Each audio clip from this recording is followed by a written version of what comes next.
তিনিচুকীয়া জিলা প্ৰশাসনৰ বাধাৰ সত্ত্বেও ডুমডুমাত চাহ জনগোষ্ঠী আদিবাসীৰ গণসমাৱেশ। ভূমিৰ অধিকাৰ, জনজাতি মৰ্যাদা প্ৰদান, চৰকাৰী চাকৰিত সংৰক্ষণ, চাহ বাগিচাত শিক্ষা চিকিৎসা ব্যৱস্থা উন্নত কৰাৰ দাবীত এই গণসমাৱেশৰ আয়োজন কৰে। আচ্ছা আছা চাহ জনগোষ্ঠীয় জাতীয় মহাসভা আদি সংগঠনৰ উদ্যোগত তিনিচুকীয়া জিলা ভিত্তিত সমাৱেশত প্ৰশাসনৰ বাধাৰ পিছতো প্ৰায় ৫ সহস্ৰাধিক লোকে অংশগ্ৰহণ কৰে। সমাৱেশত এজিপি আৰু বিজেপি চৰকাৰক ক্ষোভৰ সমালোচনা কৰি চাহ জনগোষ্ঠীয় আদিবাসী লোকসকলক সকলো ৰাজনৈতিক দলে প্ৰতাৰণা কৰা বুলি উল্লেখ কৰে সংগঠনকেইটাই।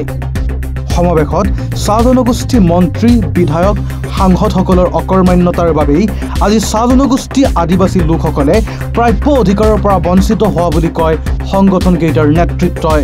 মন্ত্ৰী সঞ্জয় কিষাণ, বিধায়ক ৰূপেশ গোৱালক ক্ষোভৰ সমালোচনা কৰে সমাৱেশত।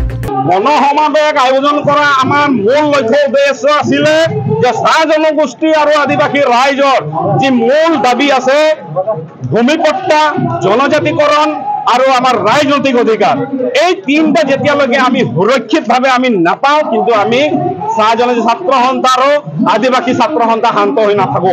আমাৰ এয়া অকল আৰম্ভণিহে। আমি আজি ১ ছেপ্টেম্বৰৰ পৰা আমি আৰম্ভণি কৰিছো, কিন্তু যদি চৰকাৰে এই কথাবিলাক যদি আওকাণ কৰে, এইবাৰ পঞ্চায়ত নিৰ্বাচনত কিন্তু ইয়াৰ পৰিণাম ভুগিব, এইটো ১০০%। ৫টা সংগঠন আমি একগোট হৈছো, আমাক বাৰম্বাৰ আমাক ঠগি আছে। ২০১৬ চনত যেতিয়া আসনত বিজেপি চৰকাৰ আহিলে, নৰেন্দ্ৰ মোদী চৰকাৰ আৰু সৰ্বানন্দ সোণোৱালৰ চৰকাৰ আমাক প্ৰতিশ্ৰুতি দিছিলে, নিৰ্বাচনী ইস্তাৰত কথাখিনি কোৱা হৈছিলে যে আমি জনজাতিকৰণ কৰি দিম বুলি, ৩৫১ টকা দৈনিক মজুৰি আমি কৰি দিম বুলি। কৰিলে জানো? আজিলৈকে কৰি দিয়া নহল। কি কাৰণে কৰি দিয়া নহল? অকল ভোটৰ স্বাৰ্থত এই মানুহখিনিক ব্যৱহাৰ কৰা হল নেকি? আমাৰ প্ৰশ্ন এই চৰকাৰখনলৈ, নৰেন্দ্ৰ মোদী চৰকাৰখনলৈ আমাৰ প্ৰশ্ন যে আমাক অকল ব্যৱহাৰ কৰিবলৈ আহিছে নেকি? কংগ্ৰেছ চৰকাৰে ব্যৱহাৰ কৰিলে, বৰ্তমান বিজেপি চৰকাৰে আমাক ব্যৱহাৰ কৰি আছে। গতিকে আমি কিমান ব্যৱহাৰ হৈ থাকিম? যাৰ কাৰণে আমি একগোট হৈছে আৰু আপোনালোক ব্যৱহাৰ কৰা ইয়াৰ প্ৰত্যুত্তৰ আমি ২০২৪ত দেখাই দিম। ডুমডুমাৰ পৰা ৰঞ্জিত ছেত্ৰীৰ ৰিপৰ্ট, এনি ভাৰত 24। নমস্কাৰ, মই অজয় ফুকন আৰু এইখিনিতে সমূহ এনি ভাৰত চেনেলটোৰ যিসকল কৰ্মকৰ্তা আছে সকলোৰে মোৰ ফালৰ পৰা শুভেচ্ছা জ্ঞাপন কৰিছোঁ।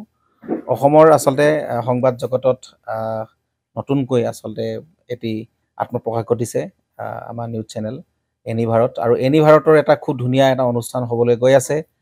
সকলোৱে জানে, আমাৰ সকলোৰে মৰমৰ হাৰ্টথ্ৰব জুবিন গাৰ্গৰ গানে কি আনে, আচলতে জুবিনদাৰ সেই গীতৰ আধাৰত আমাৰ হিৰুদাই লিখা সেই গীতটি গানে কি আনে, এই গানে কি আনে নামৰ এটি তেওঁলোকে সাংগীতিক ৰিয়েলিটি শ্ব' কৰিবলৈ গৈ আছে। আৰু 15 আগষ্টৰ পৰা গোটেই আৰম্ভ হ'ব।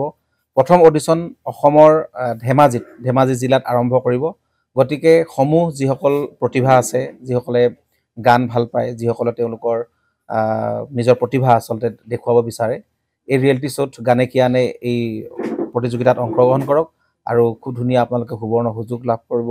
লগতে ইয়াতে পুৰস্কাৰ আছেই, বিভিন্ন ধৰণৰ উপহাৰো আপোনালোকে লাভ কৰিব, আৰু লগতে এগৰাকী প্ৰতিষ্ঠিত আচলতে এগৰাকী শিল্পী হিচাপে অসমৰ সাংস্কৃতিক জগতত আপোনালোক প্ৰতিষ্ঠা লাভ কৰিব। গতিকে গোটেই অনুষ্ঠানটোলৈ মোৰ ফালৰ পৰা শুভকামনা থাকিল, আৰু লগতে এই অনুষ্ঠানটোত আপোনালোকে অংশগ্ৰহণ কৰিব। আমিও আছোঁ আৰু সকলোকে আমি লগ পাম। ধন্যবাদ।